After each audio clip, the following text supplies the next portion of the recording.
What's up guys, Patrick here from Top Tier Gaming, and today I have something different for y'all. Aaron has also uploaded a profile from this format, but this is a Machina Gadget deck profile for the Edison format.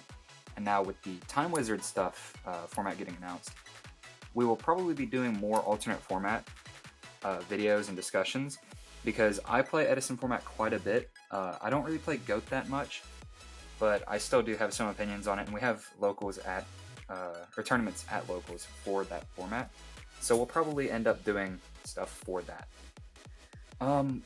Gadgets are a stun deck in this format. They focus on the advantage that gadgets give you, as in you normal summon one, it gives you another, and then you just keep doing that, like you just keep cycling through your gadgets. So it's kind of hard to just out advantage gadgets, because that's kind of the only thing they're good at, is accruing advantage. Oops. Now, this is probably one of the easier decks to play in Edison. The only thing that you really need to know is when to use your traps. Like, you don't really have many interesting monster interactions, but yeah, using your traps and removal spells is kind of the key to playing gadgets well. Gadgets were playable up until, I believe, like 2014, once Ultimate Offering got banned, because it's kind of hard to just beat their advantage. Like, not many decks could match them until about 2014. But yeah, it's a cool deck, so I just felt like I would profile this for you because we have a live duel where this was played in it, so I wanted to go ahead and get out a profile for it in case y'all wanted to see what it was. Starting off, we play 2 of every gadget. This is the 6 gadget version. You can play 9 gadgets, but I just prefer the 6 because I don't like clogging on them. And even at 6, you do clog on them sometimes, because that's just the nature of Yu-Gi-Oh! Sometimes you're going to get monster flooded. But yeah, I think 6 is like the healthy ratio to run. I don't think it's bad to run 9 though if you want to, but I just choose to run 6 because that's the way I prefer to play this. Next we play triple Machina Gear Frame. I don't think this is focused right. There we go. Yeah, we play triple Machina Gear Frame. On normal summon, adds any Machina card, and then it can equip itself to a face-up Machina. Or, face-up Machina on the field. Then we play double Peacekeeper. This card's really slow. Like, it's the slowest card in the deck by far, but it searches Gear Frame when it's destroyed, basically. Or it can search Fortress as well, but you pretty much always search Gear Frame, because Gear Frame can search Fortress. Then we play Fortress. This is one of the most insane boss monsters for its time. You can discard monsters that are machine type, whose level are 8 or more, to special summon it from hand or graveyard. And then when it's destroyed by battle in Centigrave, you can destroy a card that your opponent controls, and if it's targeted by a monster's effect, you look at their hand and discard it before resolving that effect. Whenever you discard him, also, you can discard him plus any other card. So basically, if you have any machine monster in your hand, it equals 8, so you can pitch himself and the Peacekeeper to special summon himself.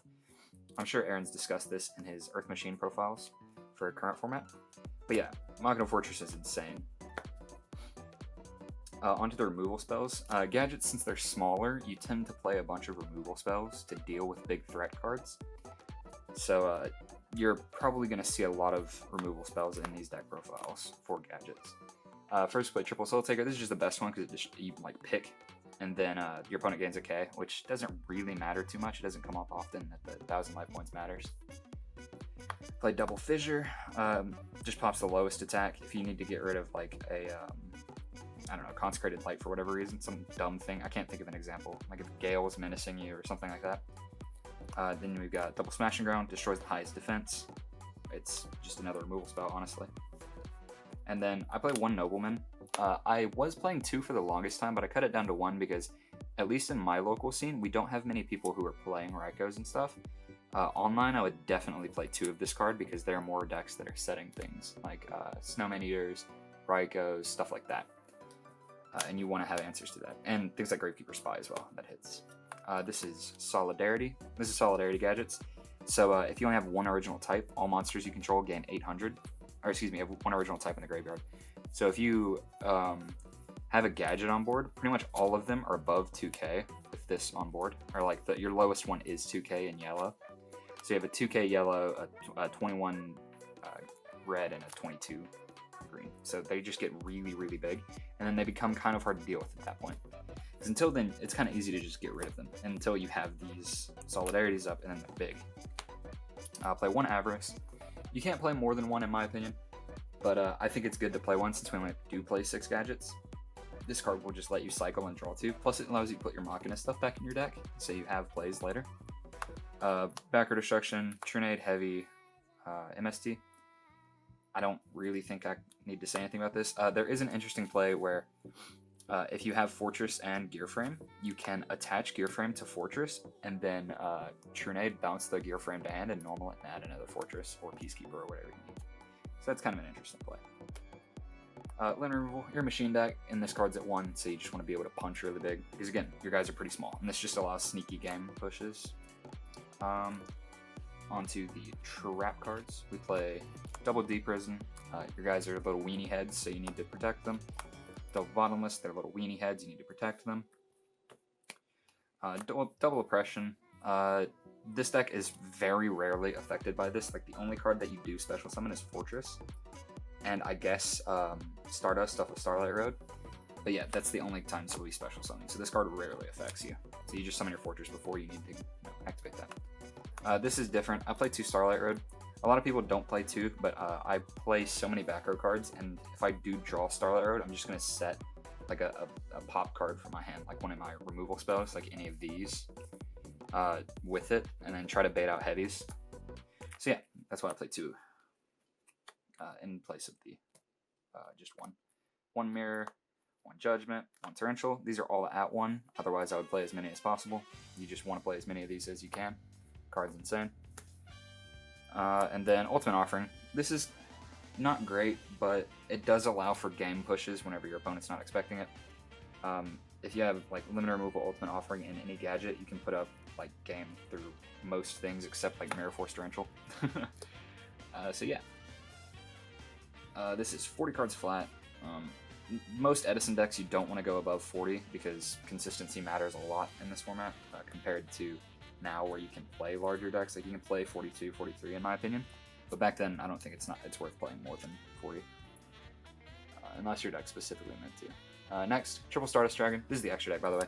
Extra deck really doesn't matter. Like the only cards that matter are these 6: Stardust and Chimeratech. Chimeratech is to play the Cyber Dragon, because all your stuff's machines. You can just special summon him and contact him to a big monster if you need to. He also helps break opponent boards whenever they have one, a Cyber Dragon that is. So yeah, want to play that. Now onto like the rest of it, I guess. I'll just go ahead and show it. Like you never really make any of these. Catastor, Goyo, Armory Arm, Brio, Black Rose, Archfiend, Thought Ruler, and Mist Ruler, or Mist One, excuse me. It's whatever. I don't play any ways to take cards, so unless you get creature swap to tuner, you're not really making any of those things. Extra deck, 2 Cyber Dragon, because he's at 2. It's a good card, he's big, and he's machine. Play Double Consecrated Light, because Vayu is a kind of hard matchup to deal with, and Blackwing is a very hard matchup to deal with, so this helps deal with that. Double DD Crow. This is for stuff like zombies, stuff like Lightsworn, stuff like fish and frogs, where you just want to get rid of the Treeborns and stuff. Double Di-Fi, it's a Floodgate, it's good going first, it puts off a lot of decks from their strategy. Any monsters in the grave is banished instead. It's really nice to just like open, like normal summon a gadget, activate Di-Fi, and set like anything, and you're in a really good spot from there. Play 1 Mind Crush because it's at 1, 1 Dust Shoot because it's at 1. A lot of people main deck Dust Shoots in this format, but I'm just a baby, and like I understand why. It's because it's a slower format, and like a lot of people will have cards in hand a lot. But I just really don't like maining Dust Shoot. I don't even main it in most GOAT decks unless it's like mandatory, but I don't know, I just don't like it. I play the 3rd Starlight Road because when I side in versus some combo decks, or not combo decks, but any of the decks that I'm scared of, if I'm putting in more Backrow, I'll just put in an additional Starlight Road just to like help insulate even more. I just overcompensate with Starlight Roads. Double Pulling the Rug.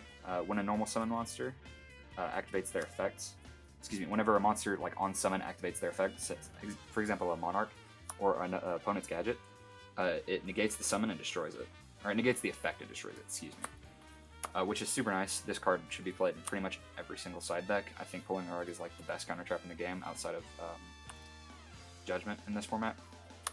You can also play Swallow Flip.